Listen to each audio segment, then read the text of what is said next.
Apocalipsis, pesadilla, infierno. Elige la palabra que quieras porque las tres describen lo que empieza mañana. No dentro de un año, no dentro de un mes, mañana. Un conflicto armado en el lugar equivocado y el precio de la energía explota en horas. Las gasolineras racionan, los supermercados se vacían. El gobierno decide cuánta luz puedes usar y cuándo puedes moverte. Eso ya pasó. Y está a punto de repetirse a una escala que no hemos visto en décadas. Los que no lo vieron venir, lo perdieron todo. Los que sí, sobrevivieron. Tú todavía estás a tiempo.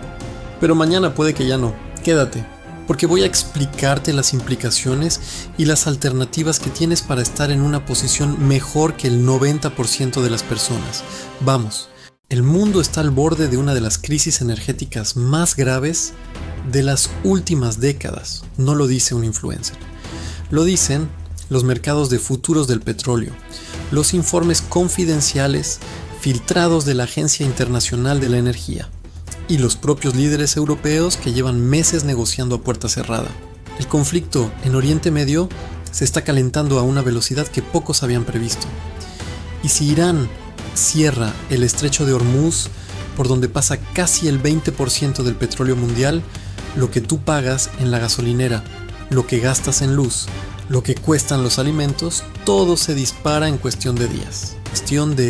Esto no solo afecta a tu bolsillo, afecta a cómo te mueves, a cómo trabajas, a cómo vives. Y en este video te voy a explicar exactamente qué podría pasar, qué medidas tiene previstas la Unión Europea y lo más importante, qué puedes hacer tú antes de que sea demasiado tarde. Quédate hasta el final porque hay una parte que casi nadie está teniendo en cuenta y es la que más daño puede hacerte.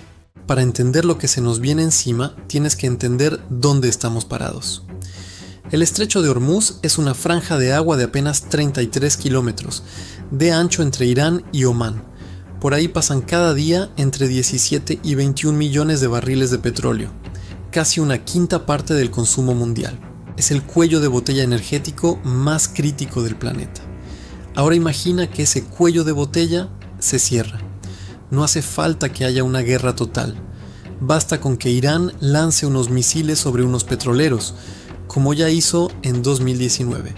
Basta con que anuncie que va a ejercer su derecho a controlar esas aguas. Ese solo anuncio dispararía el precio del barril por encima de los $150, posiblemente más. ¿Y qué pasa entonces en Europa? Europa ya aprendió su lección con Rusia. Cuando Moscú cortó el gas, el continente entero entró en pánico. Los precios de la energía se multiplicaron por 5. Las industrias pararon. Los gobiernos gastaron cientos de miles de millones en subsidios para evitar que la gente se helara en casa. Y eso fue con el gas. Con el petróleo, la historia es diferente. Porque el petróleo no solo calienta casas. El petróleo mueve camiones, aviones, barcos, tractores. El petróleo es el sistema nervioso de toda la economía moderna.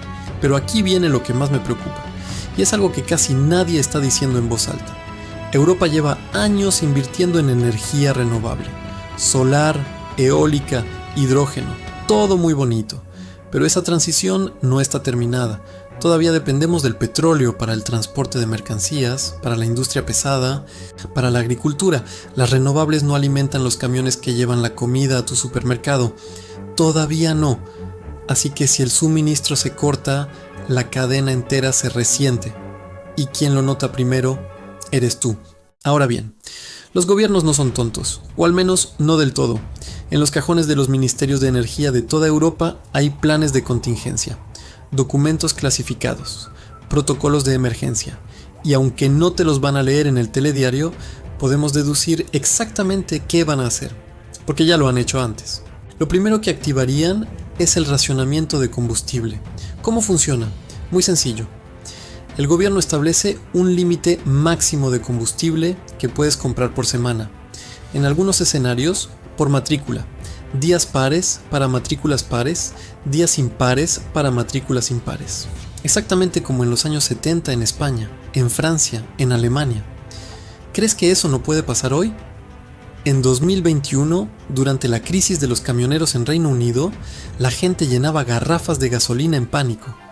Había colas de 3 horas. El ejército tuvo que intervenir para distribuir combustible a los hospitales. Lo segundo que harían los gobiernos es limitar el consumo eléctrico. Ya lo vivimos en 2022. Varios países europeos pidieron a sus ciudadanos que apagaran las luces de los escaparates o redujeran electrodomésticos en horas punta. Pero en un escenario de crisis severa, eso ya no sería una petición, sería una orden, con multas, cortes programados por zonas, apagones rotativos, restricciones industriales. Lo hemos visto en Argentina o Sudáfrica.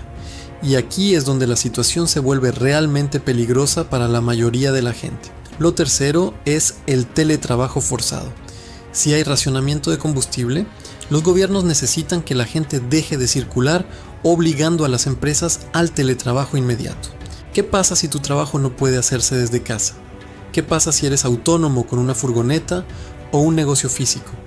Lo cuarto serían las restricciones de movilidad, velocidades máximas reducidas en autopistas para consumir menos, prohibición de circular los domingos. Todas estas medidas están en los manuales de crisis energética de la Unión Europea. Y mientras todo eso ocurre afuera, en tu casa el reloj sigue corriendo. La hipoteca, el alquiler, la compra, los gastos fijos que no paran porque el mundo está en crisis. Déjame contarte la historia de dos familias. Las llamaremos la familia García y la familia Martín. Las dos viven en ciudades medianas. Las dos tienen 2 coches. Tienen un sueldo normal, facturas normales, una vida normal. Cuando llega la crisis energética, las dos familias se enteran el mismo día. Por las noticias, por los vecinos, por el pánico que se respira en el supermercado. La familia García entra en modo reactivo. Salen corriendo a llenar los depósitos. Hay cola, llenan lo que pueden. Compran comida para una semana. Discuten sobre si alguien tiene que ir a la oficina o no. Llaman al banco para preguntar si pueden aplazar algún recibo. El marido trabaja de comercial, necesita el coche para visitar clientes. La mujer tiene una peluquería. Sin luz suficiente no puede trabajar. En 2 semanas el nivel de estrés en esa casa es insostenible. La familia Martín, en cambio, había pensado en esto antes. No porque sean profetas, sino porque alguien les plantó la semilla de la duda. Tenían el depósito siempre a más de la mitad. Tenían un pequeño generador eléctrico para emergencias. El marido había hablado con su empresa hace meses sobre la posibilidad de trabajar en remoto si hacía falta. La mujer, consciente del suministro eléctrico, había negociado una tarifa con discriminación horaria y tenía equipos de bajo consumo. No era una familia rica, era una familia que había pensado 2 pasos por delante. En una crisis, la diferencia entre sufrir y sobrevivir no se mide en dinero. Se mide en decisiones previas. Y ahora viene el error más común que comete casi todo el mundo. Pensar que prepararse es cosa de catastrofistas. Eso es para los prepper de Estados Unidos. En Europa no va a pasar nada tan grave. El gobierno lo resolverá. Esa mentalidad es la que deja a la gente sin opciones cuando las cosas se tuercen. No hablo de construir un búnker. Hablo de algo más sencillo y poderoso. Reducir tu dependencia de los sistemas que pueden fallar. El coche de gasolina es el gran talón de Aquiles. Si no puedes circular, no puedes trabajar. Si no puedes trabajar, no puedes pagar. Y si no puedes pagar, el resto ya lo conoces. Entonces, ¿qué haces? Vamos a lo concreto. Lo primero, audita tu dependencia energética. Siéntate esta noche y hazte 3 preguntas. 1. ¿Cuántos kilómetros hago al mes en coche y podría reducirlos? 2. ¿Qué gastos de mi vida cotidiana dependen directamente del suministro eléctrico o del combustible? 3. ¿Tengo algún plan alternativo si alguno de esos 2 suministros falla? La mayoría de la gente no tiene respuestas claras a ninguna de esas 3 preguntas. Eso, en sí mismo, ya es un riesgo. Lo segundo, reduce la vulnerabilidad de tu movilidad.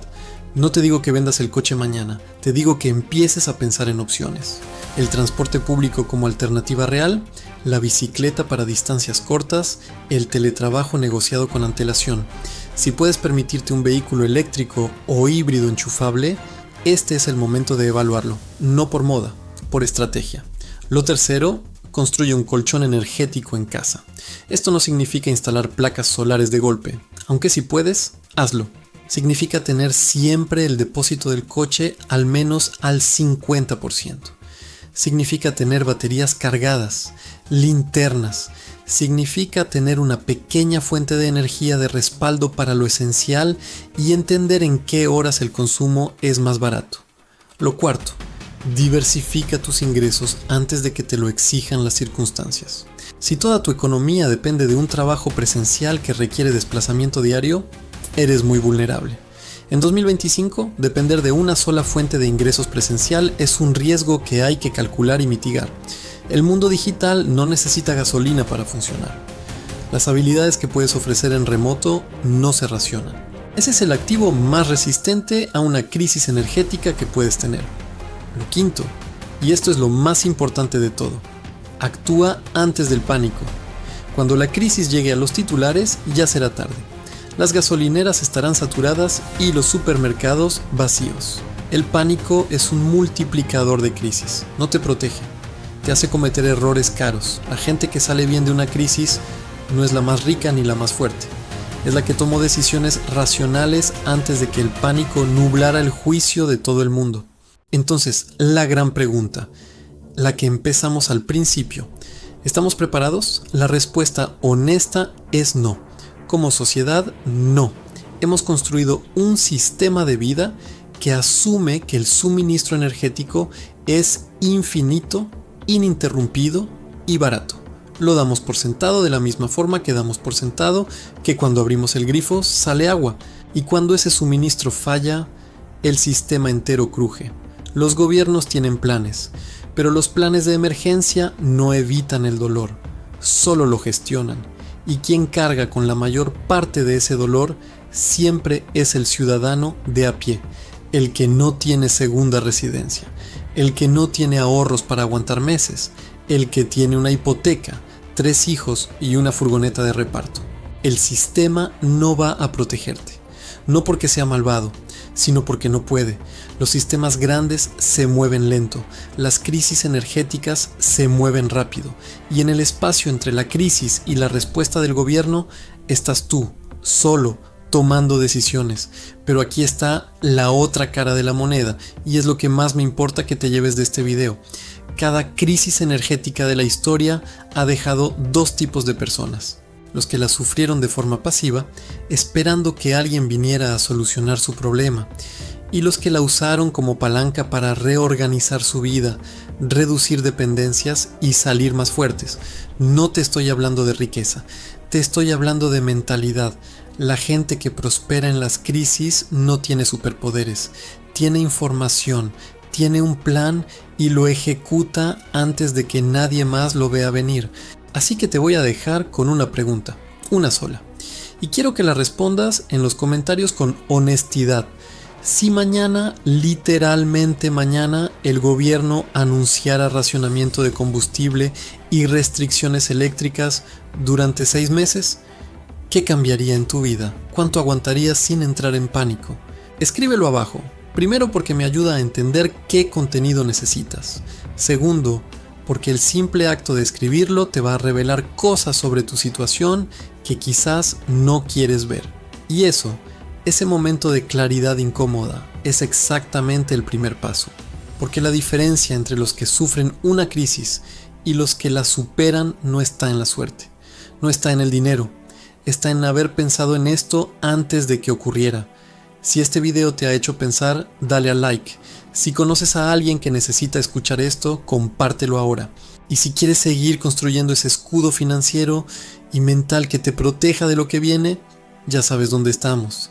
Esto es Capital Silencioso. Aquí no sobrevivimos, aquí se prospera.